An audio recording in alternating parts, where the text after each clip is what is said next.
ভাইজান এই দেখো আমি ইন্ডিয়ান আর্মি ড্রেস পরেছি, আমাকে কেমন লাগছে? তুই কি পাগল হয়ে গেছিস নাকি? ড্রেসটা খোল খোল খোল খোল খোল।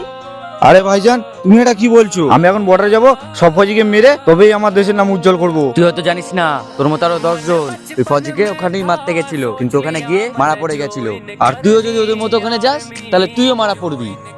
আমি যেগুলো ঠিক করে নিজে ফৌজিদেরকে মারবো, তবে মেরেই ছাড়বো। আমি যাতে মারা যায় না কেন। আমি এখন চললাম ভাইজান। Join sir. জয় হিন্দ। কে তুমি? স্যার আমার বর্ডারে নতুন জয়েনিং হয়েছে, আর মিজাজ স্যার আমাকে ডেকে পাঠিয়েছে। ও ঠিক আছে, তাহলে ভেতরে যাও। ঠিক আছে স্যার। আরে মিজাজ সাহেব তো এক মাসের জন্য ছুটিতে বাড়ি গেছে, তাহলে ও মিজাজ সাহেবের সাথে দেখা করবে কিভাবে? নিশ্চয়ই একটা আতঙ্কবাদী। ওই ইন্ডিয়ান আর্মি ড্রেসটা পরে তো ভালোই প্ল্যান বানিয়ে নিয়েছিস, কিন্তু আফসোস আমাদের চোখে ধুলো দিয়ে অত সহজে বর্ডার পার হতে পারবি না।